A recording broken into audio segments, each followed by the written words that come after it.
సింహస్యాధిపతి సూర్య. ఇప్పుడు సింహలగ్నం సింహరాశి ఫలితాలు చెప్పుకున్నాం. ఈ సింహరాశికి అధిపతి రవి. రవి బాగాలేడు, కేతువు బాగాలేడు, కుజుడు ఒక్కడు తప్పితే ఏ గ్రహం బాగాలేడు. ఈ రాశి కూడా పూర్తిగా చెడుగా ఉన్నది. కాబట్టి ఈ రాశివాడు కూడా చాలా జాగ్రత్త పడాలి. ఎందుకంటే బాగా లేదు కాబట్టి చెబుతున్నా. అనవసరంగా చెప్తానని మాత్రం మీరు అనుకోవద్దు. మీరు ఇబ్బంది పడాలనే ఉద్దేశమో మాకు డబ్బులు వస్తాయనే ఉద్దేశంతో మాత్రం నేను పొరపాటు కూడా చెప్పను.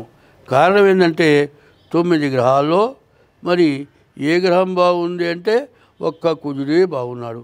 మిగతా గ్రహాలు ఏమీ బాగాలేదు. ఎందుకంటే 9 గ్రహాలు ఏమిటంటే చెప్తున్నా, 9 గ్రహాలు నవ నాయకులు, మరి తర్వాత నవ రంధ్రాలు, నవధాన్యాలు. ఇవన్నీ ఏమిటి? మనల్ని రక్షించేవి. ఇప్పుడు మనకు శరీరంలో కళ్ళు 2, ముక్కులు 2, 4, నోరు 5, చెవులు 2, 7. శరీరంలో 7 భాగాలు మెడకాయ దగ్గర నుంచి పైన తలకాయలోనే ఉన్నాయి. ఇవన్నీ కూడా జ్ఞానేంద్రియాలు. తర్వాత ఒంటేలు 2 ఈ 2 కలిపి 9. ఈ 9ంట్లో ఏది పని చేయకపోయినా మనం ఏమైనా చేయగలమా? చెప్పిన మాట వినపడకపోతేనూ ఇబ్బందే, పోయేటప్పుడు గాలి కనపడకపోయినా ఇబ్బందే, ముక్కులు గాలి ఆడకపోయినా ఇబ్బందే, నోడుతో తినలేకపోయినా ఇబ్బందే. గొంతు ఆపరేషన్ చేసి గొట్టాలు పెట్టి ఘాటు పెట్టి చూపుతో పోస్తున్నారు. మరి నోరు ఆపరేషన్ జరిగింది. ఏమిటి మన జీవితాన్ని పిచ్చే పరిస్థితి వస్తుంది. కాబట్టి ఇటువంటి సమస్యల నుండి బయటపడాలి అంటే మీరు జాతకం జాగ్రత్తగా చూపించుకోవాలి. అందులో ఈ సంవత్సరం క్రోధన నామ సంవత్సరం పూర్తిగా ఈ సంవత్సరం పూర్తిగా విరుద్ధంగా ఉంది. నవనాయకులంటే 9 గ్రహాలు. 9 గ్రహాల్లో 2 గ్రహాలు శుభగ్రహాలు, 7 గ్రహాలు పాపగ్రహాలు. సంవత్సరంలోనే బాగాలేదు. అందులో మీ జాతకం పూర్తిగా బాగాలేదు. కాబట్టి మీ జాతకాన్ని చూపించుకోవడం చాలా అవసరం. ఎన్ని చూసినా కూడా ప్రతిరోజు దేవాలయానికి వెళ్ళండి, శివాలయంలో పరీక్ష చేయండి, నవగ్రహాల పూజ చేయండి. ఎవరంటే మీరు హిందూ మతం ప్రకారం చెబుతున్నారంటే హిందూ మతం కాదు, ఏ మతస్థుల దేవుణ్ణి ఆ మతస్థులు పూజించండి. ఎవరి ఇంటి దేవుణ్ణి వాళ్ళు పూజించండి.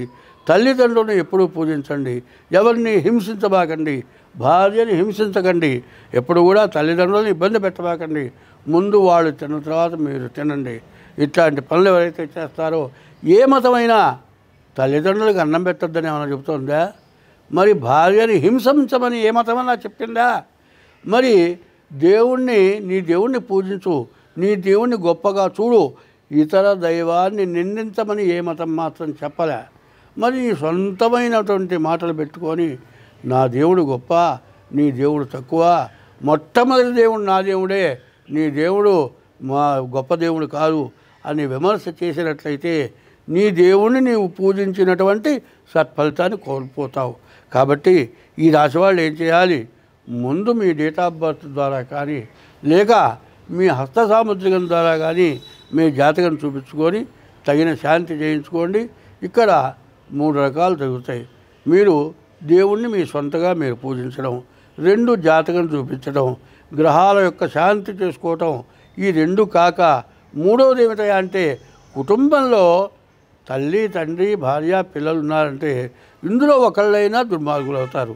నువ్వు ఎంత మంచివాడవైనా నీ పిల్లల్లో ఒకడు దుర్మార్గుడు అయితే వాడు చేసిన పాపం నువ్వు కూడా అనుభవించాలి. కాబట్టి నీ మంచితనం నీకు దక్కాలి అంటే నీ ఇష్టదైవాన్ని పూజించు.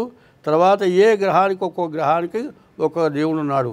ఆర్ద్ర నక్షత్రం వచ్చేప్పటికి శివుడు, మరి దీనికి వచ్చేప్పటికల్లా పుష్యముకి వచ్చేటప్పటికి గురువు, అట్లాగే మరి శ్రవణానికి వచ్చేప్పటికల్లా విష్ణుమూర్తి, ఇట్లా దేవతలు, మూలా నక్షత్రం అమ్మవారు, ఇట్లా ఒక్కొక్క రకం ఒక్కొక్క దేవుడు ఉన్నాడు.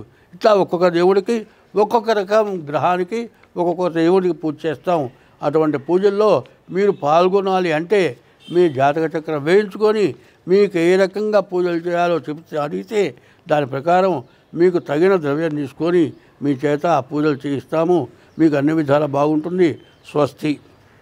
అమృత మృత్యుంజయ పాశుపదం అనేది జరుగుతుంది. అది బాగా ఖర్చుతో కూడుకుంది. ఉదయం నుంచి సాయంత్రం దాకా జరుగుతుంది. ఎటువంటి బాధలు, ఎటువంటి వ్యాధులు, ఎటువంటి అప్పులు, ఎటువంటి సమస్యలు ఉన్నా అందులో మీ గోత్రనామాలతో ఆ పూజ జరిగితే అన్ని రకాల బాధలు కూడా నివృత్తి అవుతాయి. మీరెవరైనా దాంట్లో పాల్గొనదలుచుకున్న వాళ్ళు ఎవరైనా ఉండేట్లయితే మా ఫోన్ నెంబర్కి ఫోన్ చేసి దానికి తగినటువంటి పారితోషికం చెల్లించి ఆ పూజలో మీరు పాల్గొనవచ్చు. స్వస్తి.